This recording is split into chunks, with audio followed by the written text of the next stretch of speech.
Hello and welcome to Liberty Law Talk. I'm your host, Richard Reinsch. Liberty Law Talk is featured at the online journal Law and Liberty, which is available at lawliberty.org. We're talking with Yuval Levin about his new book, A Time to Build. We're glad to welcome Yuval back to Liberty Law Talk. He has appeared on the show to discuss the great debate and the fractured republic. Maybe this book is the completion, it seems, of a system, a tripartite system of books here. Yuval Levin is the editor of National Affairs and is the director of the Social, Cultural, and Constitutional Studies Project at the American Enterprise Institute. He also worked in the George W. Bush White House. Yuval, welcome back. Thanks very much, Richard. So the book, A Time to Build. Now I'll read the full subtitle. A Time to Build. It'll take a while. From family and community to Congress and the campus, how recommitting to our institutions can revive the American dream. Now that sort of answers this question. What are we supposed to build, Yuval? Yeah, so, in a way, the reason the book is called A Time to Build is because it feels a lot of the time like we are living in a moment that sees itself as a time to tear down. Our politics is really focused on the work of demolition, some of which is necessary work of demolition, but a sense that what's required now is draining the swamp or clearing the field. And there is some of that necessary, but I think that we too rarely see that what we really need in this kind of moment is to build and rebuild institutions. That a lot of the social crisis that we're living through in America is a function of weakened and deformed institutions. And that requires more than demolition. That really does require some construction.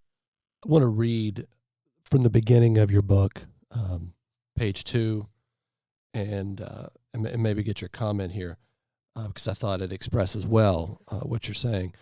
We are not only restless amid plenty. And I think that's important. Something you say in the book, and it's something that as I've been engaging in this area of industrial policy, here we are in the midst of economic plenty. In the midst of a growing economy for a decade. And yet we're sort of, in this problem of deaths, of despair, of opioid problems, of drug abuse, suicide use rising. You note that in the book. And the question becomes, why are we in this situation? You go on to say, we are also awfully daunted by what on the surface seem like readily surmountable obstacles to our thriving together.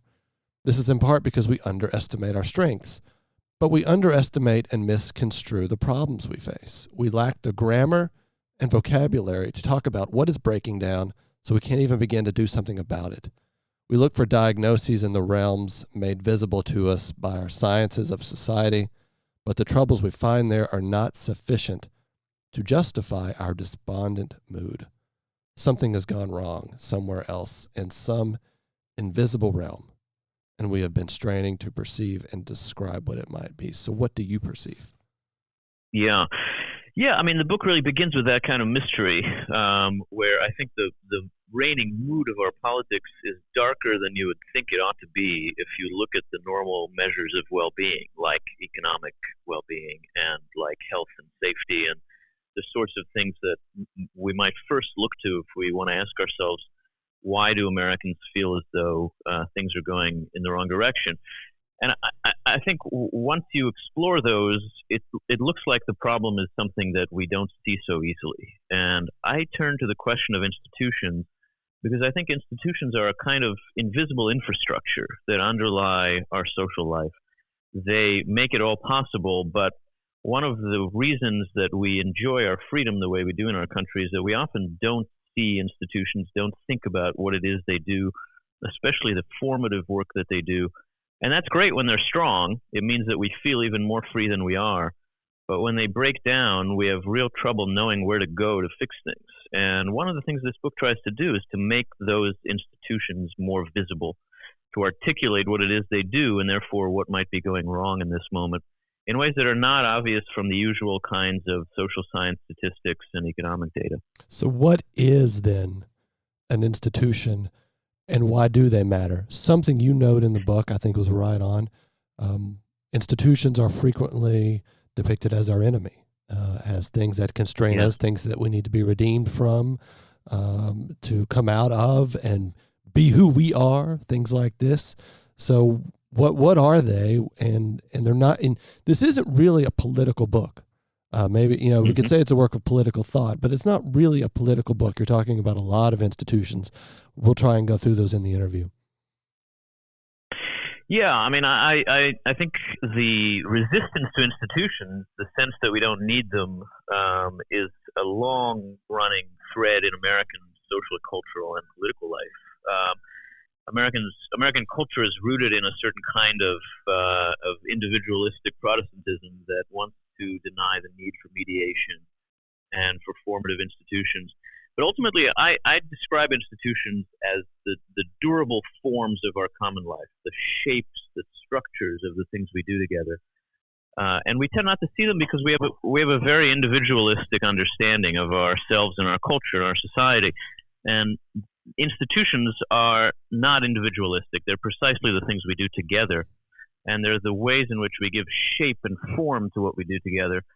So they do become very difficult for us to see, but ultimately they're essential and unavoidable. They're the ways that our social life actually happens. And so in a moment like this, when they seem to be in trouble, it's particularly important to think about what they are, what they do, and the ways in which they offer us something that I think is ironic, if not paradoxical, which is they offer us a liberating and empowering form of constraint. They give us specific roles in places. They tell us what to do and what not to do in those situations. And by doing that, they give us a kind of shape, a form that lets us be effective in various ways in different parts of our lives. And it's important to appreciate that because it doesn't come easy in the language of our kind of easygoing individualism. So the institution is not. It aims at practical results, consequences. And maybe we can get more specific here about the types of institutions. But Yep. there's a form, there's a purpose to the institutions themselves as to what they provide. And I Yeah. guess you've been sort of talking about that formation, restraint, integrity, and purpose in those who participate in them. So that explains the situation we're in now, the emptying out of that. How precisely? Yeah, I mean, each institution, of course, in our society does something that we value, right? It might educate our children, or enforce the law, or protect the country, or just provide us with a good or a service that we value. But as it does that, each institution also forms the people within it to do that in a way that takes integrity seriously, that follows a certain code, and that therefore makes those people trustworthy as providers of that service for our society. And so to trust an institution is really to believe that that institution fosters an internal ethic that makes its people trustworthy. One of the things we do know about institutions now in American life is that we're losing trust in them. There are decades of data that show us that American confidence in institutions has been declining. And I think the reason for that, or a core reason for that, is that we've lost this sense that these institutions form people who are trustworthy. And that's not just because of traditional kinds of corruption, where there are always people who try to abuse institutional power. I think it's also because of a different change that's really at the heart of this book, where our expectations of institutions have changed from thinking that they exist to form people to thinking that they exist to provide people with platforms, with a stage to shine and be seen, with prominence and a high profile, rather than with a particular kind of form that they have to be given through the institution. So that if you look at our political institutions, for example, Congress is a great example of this. A lot of members of Congress now basically think of Congress as a platform for themselves, as a way to get a better time slot on cable news, as a way to be heard on talk radio, as a way to get a bigger Twitter following. And what they do with that is a form of expression, and particularly expression of frustration, even frustration with Congress. They don't think of themselves as insiders operating within the institution and shaped by it, but as outsiders who are just particularly prominent commentators about the institution. That's how President Trump views the presidency. He will stand on top of it and yell about the government, even though he is the chief executive of the government. And once you notice that, you see it in a lot of our institutions, where people who ought to be functioning like insiders are actually functioning like outsiders, and that makes those institutions very hard to trust and take seriously. You run this analysis through politics, Congress, most obviously. We talk a lot about that at Law and Liberty, the executive branch, and journalism, education, legal professions. Legal profession was one, but the professions generally. But I guess something that's a question that I have for you, but that molds and platforms. So the institutions are no longer a molds shaping us. And just thinking about what you said about in your chapter on education and universities, no one really thinks outside of, say, maybe some of the great books colleges or some of our more religiously orthodox campuses, that they're supposed to shape you in some way, the university, that is. It is there to give you a step up into the next realm of your life or into a new class or profession or something like that.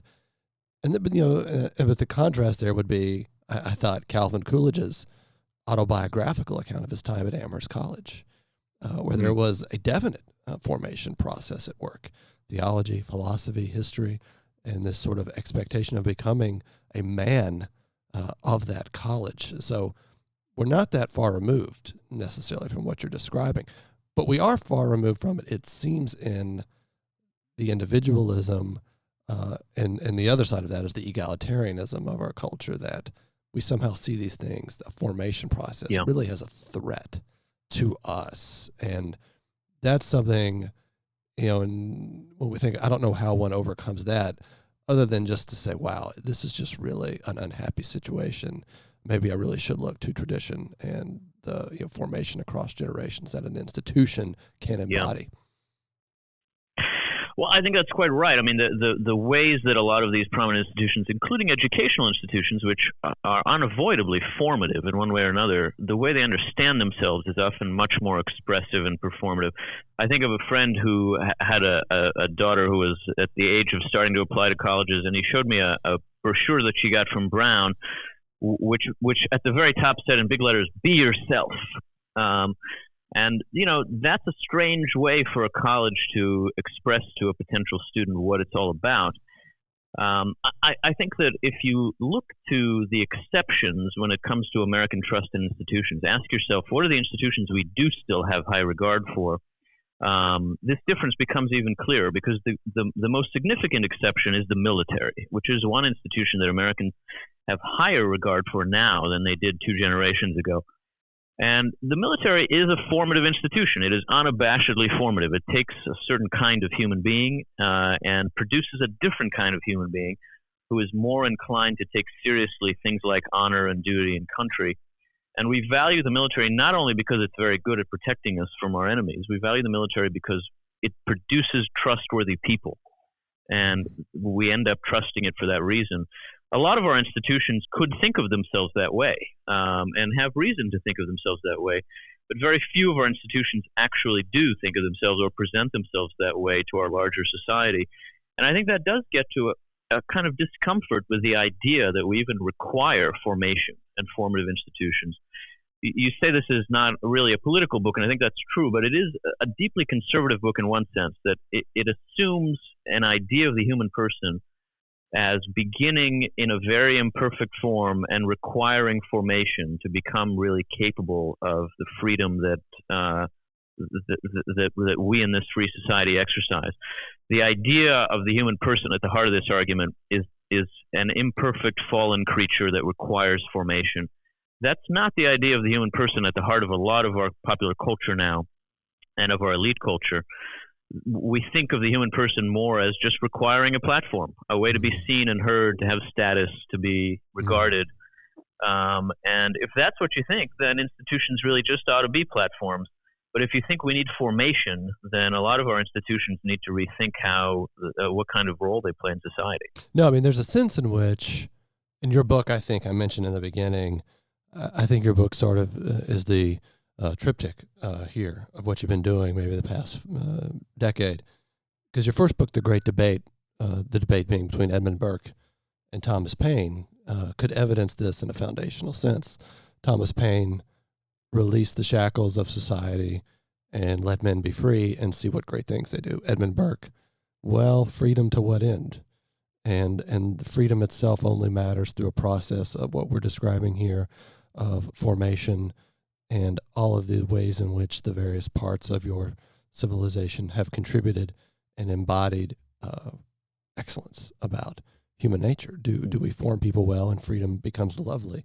And your book in a way is very threatening if it's described that way, because it does involve these qualities of moral judgment that we seem to be so afraid of now. And we really, and as reading that quote at the beginning, we struggle even to have a language to describe this. And so this is a difficult thing you're after in the book. However, some people might describe it as sort of a benign book in that regard, but it's not at all.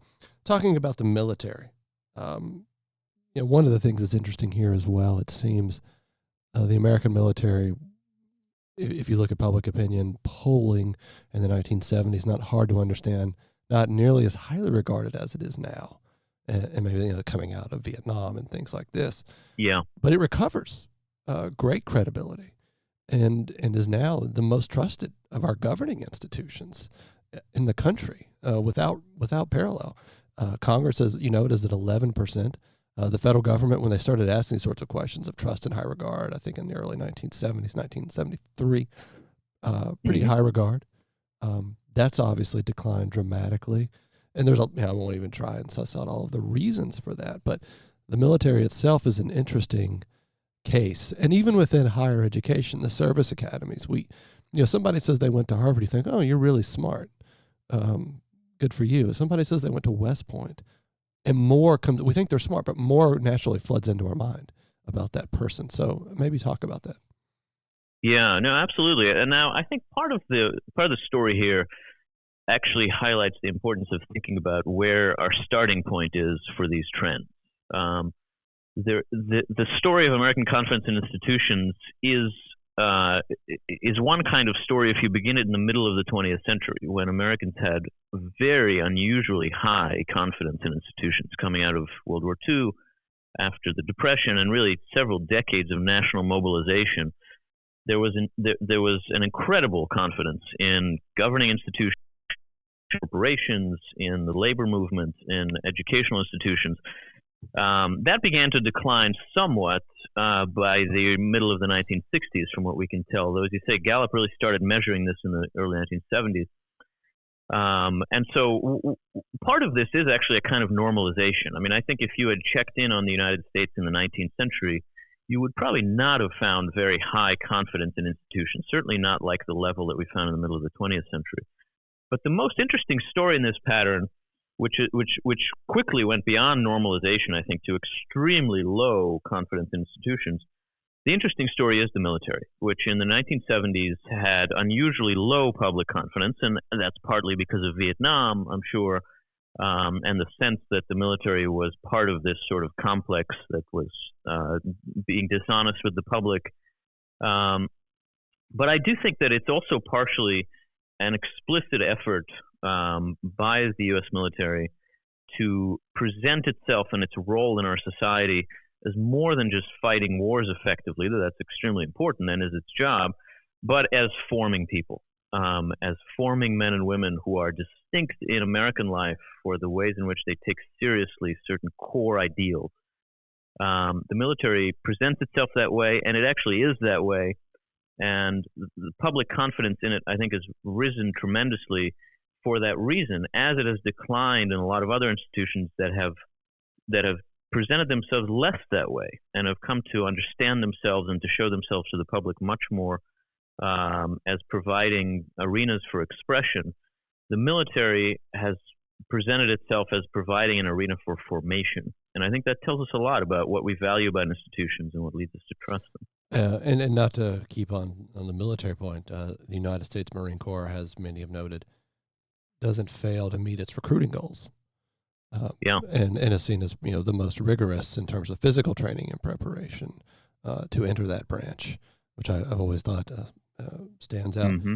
On education, I liked your analysis of what we might characterize as the campus wars. We've been talking some about higher education and its roles as in its role as an institution and what makes it an institution. How should we think about higher education in America today, of all of the many challenges that it faces? I mean, I'm partial to the idea of removing the federal government almost entirely from its workings and trying to create a true market for higher education, which I think would make it a much more responsible set of organizations within higher education.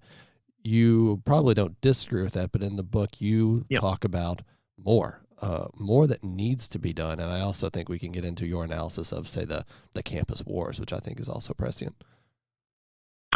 Yeah, in some ways, the university is really at the center of this argument. It's at the center of the book in a structural sense. The other chapters are kind of built around the question of the university. And I think it's at the center of the culture war that is really at the heart of the transformation of our culture that the book tries to describe. The university, you would think, is unavoidably a formative institution. It's an educational institution. It's essential to the character of our elite culture. It is where the American elite sends its children to be formed and shaped to take positions of significance in our society. And the university is at the heart of the dysfunction and deformation that we find. The question of how to understand that deformation, though, I think is a challenging question. And the approach I take to it is not the approach that all of my friends on the right do. I think universities serve multiple ends unavoidably. They've always been home to what I describe in the book as basically three kinds of educational cultures. One is about professional development, about giving people skills they need for the economy. Another is about a kind of culture of moral activism, even social activism, which is not new in the American academy. In some ways, that's what Harvard and Yale were created for, the first American universities. And then a culture of liberal education, the truly traditional academic culture. All of them have existed in the American academy from the beginning, and all of them have tended to function in different ways through teaching and learning. That's what the university does. It's about teaching and learning. I think what's different now is not that these cultures exist, but that they are very badly out of balance. The culture of moral or social activism has overtaken the ethic of the university, particularly because it dominates the thinking of university administrators, which is really where I think the crisis of the campus has been focused in the last decade and a half. Not just that there are some professors who see their role as kind of social activism on campus, but that's how universities tend to understand themselves and govern themselves. And there's a tremendous need for pushing back to make room both for liberal education, which I think is essential, and even just for traditional kinds of skills training, which universities perform. I think the answer to that is not just arguing for free speech, though. I've been concerned somewhat about the ways that we who've tried to defend the culture of the university have identified it with free speech. The university doesn't exist for free speech. That is a standard that can't distinguish between Milo Yiannopoulos and Charles Murray. Yeah, or merely academic freedom. I mean, or merely academic freedom. Those are two exactly. formative things, but yeah, there are purposes. I'll let you go on. They're necessary, right? They're prerequisites, but they're not the ultimate purpose of the university. They're means, not ends. And I think we have to recover an idea of what the university is for, which is a formative idea. And so the arguments I end up making for what can be done about this really call for pushing back against the culture of university administration in a way that tries to recover the ethic of the academy as a formative institution. So that does spark an obvious question. How should we judge higher education? If it's a teaching and learning institutions, yet there is a vacuum there. You note that in the book.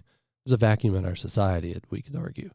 And it's one claim to that. And I see, you quote Alan Jacobs, Jody Bottom is another thinker, that what's filling that is some Puritan inheritance, divorced from traditional theological ecclesial context, but now playing out most powerfully in the university, of sinners, redemption, purity. Sinners as an oppressive capitalist gender, race majority, and the redeemed are various minorities pushing against that. You quote Alan Jacobs, and the campus is the sanctuary, which is why we see speakers disinvited or shouted down, because they are invaders of some kind, sinful invaders. So that's one way to think about higher education, and it seems to me that loses in the end, although it can do a lot of damage in the meanwhile. The standard you're proposing is, could you put something on that? Yeah, I mean, so I think you're right that there is part of what we're seeing is filling a kind of spiritual vacuum, and it wouldn't be wrong really even to describe the culture of moral activism on campus as a kind of deformed Puritanism. I think we're wrong to think of it as fundamentally relativistic or nihilistic. It has elements of that, and there are ways that a certain kind of radical egalitarianism points in those directions anyway. But I don't think we should understand the left on campus as fundamentally relativism. I think it is highly moralistic, but in a misguided way, and we should see that as an opportunity. I think there are a lot of students who are looking for a morally freighted way of understanding the good and the true and the beautiful in society. That says to me that they may be open, for one thing, for some kind of religious conversion, but at the very least it means they could be open to liberal education, presented to them as a way to pursue the truth, as a way to understand justice, which after all is what liberal education is. I think this is a moment that begs for liberal education to present itself not in defensive ways, not as struggling for its life against evil forces trying to crush it, but as the answer, as the solution to what these students are actually looking for, in a way that would be much more constructive for them, much more appealing for them, and open up a lot more paths than the kind of social activism that they're presented with.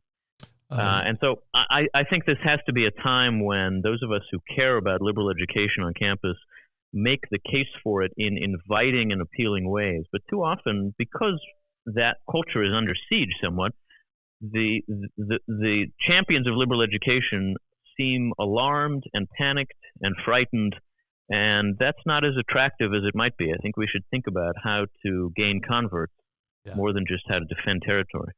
Well, and it seems most of the efforts at liberal education, I'll say properly understood, aren't necessarily happening in the academy either. A lot of summer programs with students, weekend programs. You're involved in those. I'm involved in those, and trying to bring to them sort of a non-ideological approach to education. How one does that on campus with a more broad effect, consequences, is hard to see. Humanities majors declining. I think one reason for that is students maybe look at that and say, I don't want any part of that. But the other reason is practical. The cost of an education is so much, and you might as well major in business or something you think you could do something with. And I understand that as well. So definitely, one's work is big here. Yeah, look, I don't think that there are easy solutions here, and I, as I say, I think it's understandable why the culture of liberal education is in a kind of defensive crouch. It is under assault, and there's not an easy way to regain the offensive here. Liberal education has never really owned the American academy. It's always been a minority culture on campus. And it's going to remain so, but it doesn't have to be quite as under siege as it is. And I think that means fighting for the culture of the university by using any leverage we might have over students and parents and trustees and outside forces that the universities will have to listen to, ways of changing the culture of administration. But I don't think we should be under the illusion that any of that will be easy. It is not at all easy to see the kind of cultural transformation that would have to happen, and requires some of the response has to be from outside, as it has been, as you said. Yeah, and requires a lot of different policy steps too. I agree with that. I think the role that public policy plays now is basically counterproductive and has to be rethought. The biggest challenge to higher education, I think, is happening right now, which is the curb in enrollment, slow curve. I think I read recently enrollment down in higher ed since 2011 by something like 11 to 12%. Not insignificant.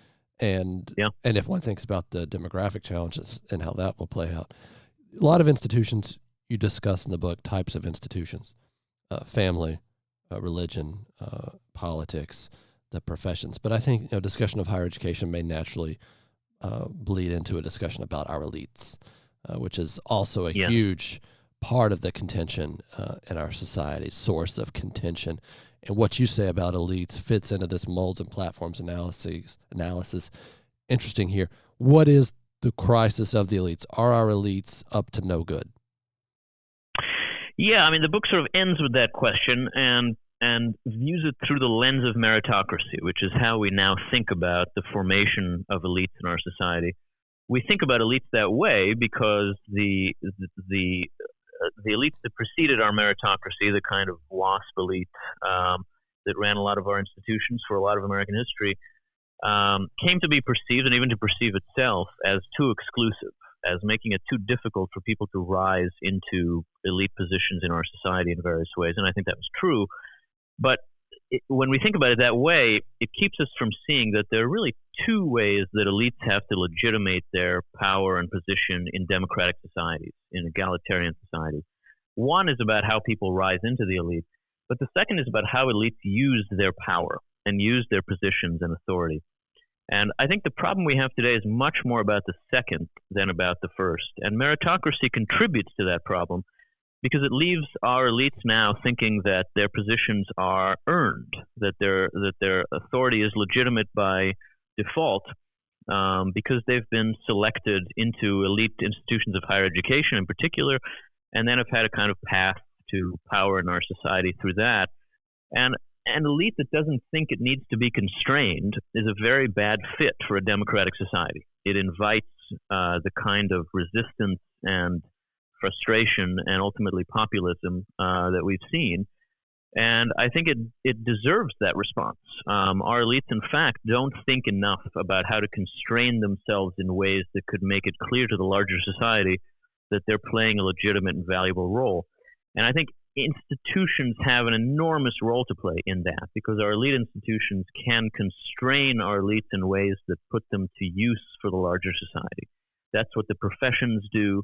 That's what that's what political and cultural institutions do when they're functioning well. But if we understand our institutions as performative, as just platforms for people to stand and shine on, then they don't really function to constrain our elites. They just display our elites and increase the frustration of the larger society with them. I think part of the solution to this part of the problem our country confronts is an idea of institutionalism that requires much more constraint and formation, that requires people to understand themselves as needing to prove that they operate by some standard of integrity and public service. And that would require a real cultural change in a lot of our elite institutions. So many things I want to say coming out of that. One thing, and I think you would agree with this, but I think they would take on your position, say, no, we're doing that. We're showing how we serve and how we've been formed, Yeah. and how we're restrained with all of our wealth and power and intellect. That's our commitment to social justice. That's woke capital. That's these leading C-suite executives coming out and saying we're not beholden to the shareholders, but to our stakeholders, which would include the working class, which would include the environment, all of these sorts of considerations, much broader sets of considerations that make us better companies. Universities similarly, leading law firms, you note that in these quotations of with the cases they take on in their pro bono efforts. Isn't that their justification? But as you and I would say, I think persuasively, that's a problem too. Yeah, I mean, I think that the way that they would make that case points exactly to the expressive understanding of institutions that dominates now in our culture, which is to say that exactly by describing themselves as advancing an idea of virtue or responsibility that's basically about expressing the right opinions, rather than as existing in order to constrain people with power and put them to use in public service. It seems to me that the solution they offer is an example of the problem. And what the elite professions do, for example, think about the legal profession. The legal profession ought to be a great way to constrain elites because it literally puts people with training and power in the service of other members of our society as agents. as counsel. But if we think of the legal profession instead as advancing a social revolution, as existing to transform our society in light of progressive ideals, then that institution does not constrain our elites. It empowers them. It helps them feel better about themselves, but it doesn't give the rest of society the sense that people with power are also held to certain standards of responsibility. That's what our elite institutions could do and should do, but very often when they're pressed on that point, as you say, they just say, "Well, we're well intentioned. We're expressing the right Mm. opinions. We're advancing the right ideas. So don't worry about it." Incredibly self-serving forms of action that morally embolden people as well. I think I've Right. seen that from firsthand experience. Um, okay, so putting all of this in a explosive cocktail mix is social media.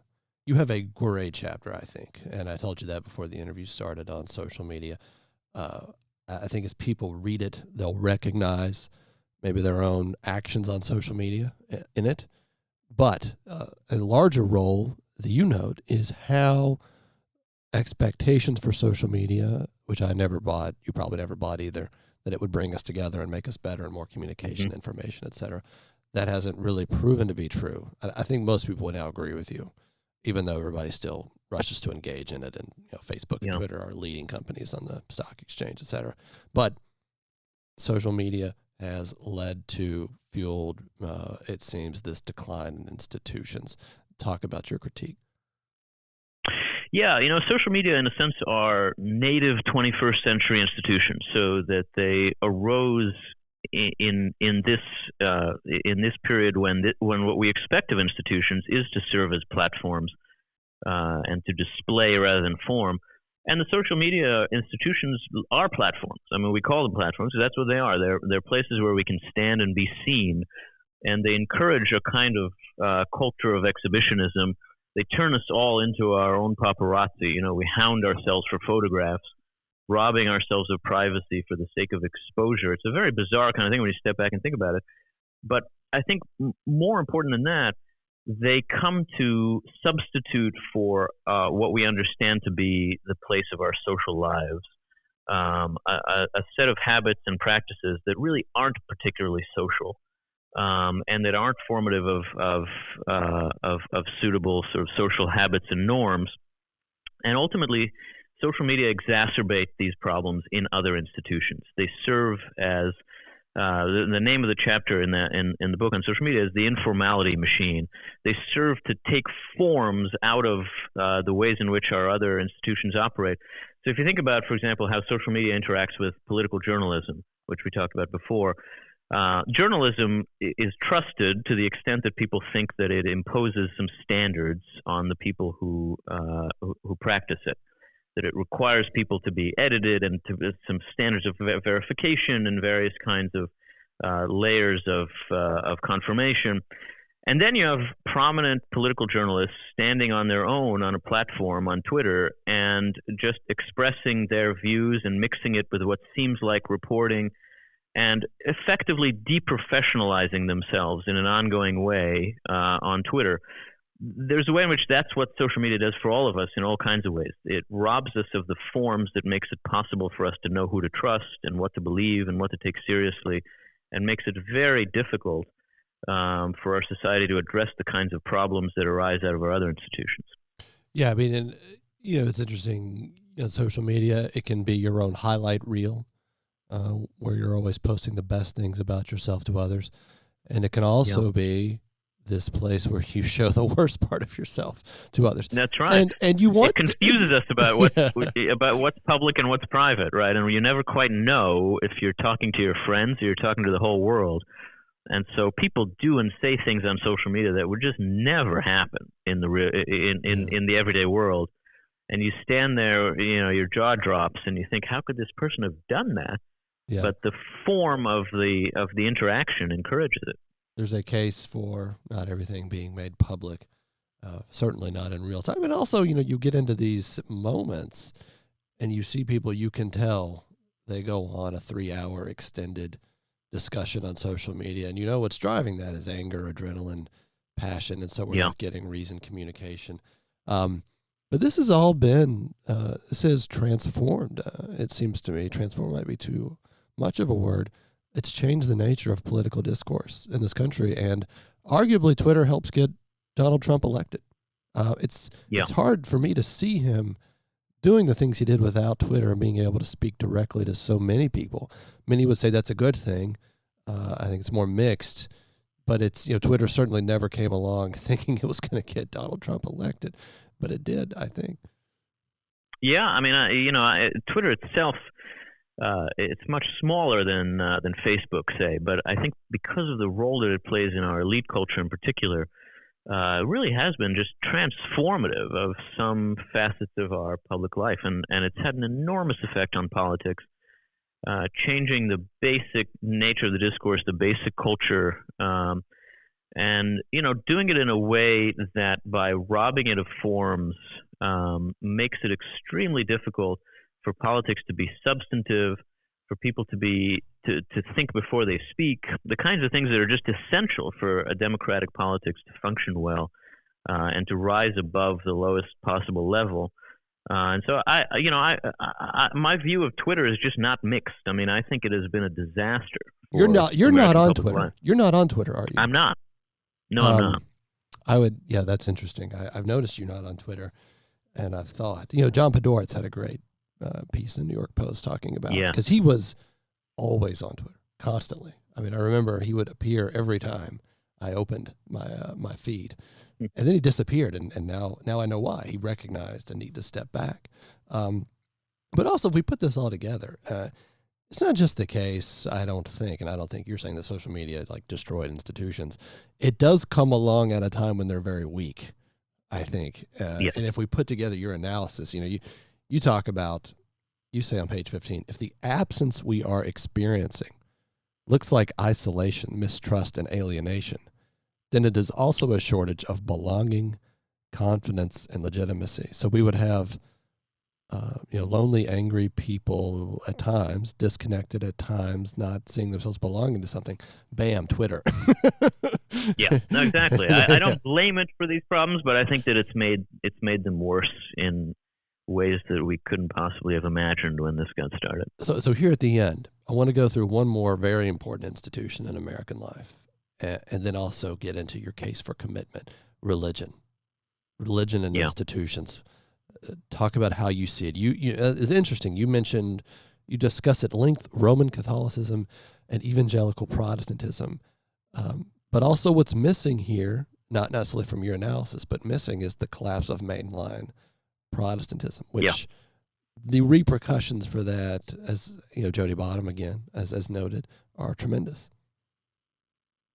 Yeah, I think that's absolutely right, and that's about more than the religion story in America. I think the case that Jody Bottom has made is very persuasive in helping us see the decline of many of our other institutions too, in that the sort of framework, the core moral consensus that had held them together in a lot of ways became dramatically weaker and was replaced by this different attitude about what institutions do.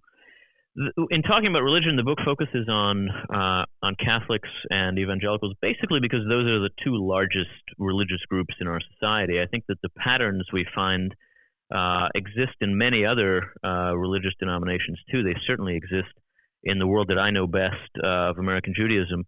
And I think part of what you find is the same kind of transformation of institutions that ought to be formative, that ought to be changing souls and changing hearts, instead becoming performative, becoming just another stage for people to demonstrate that they have the approved kinds of virtue and for people to make political arguments and culture war arguments.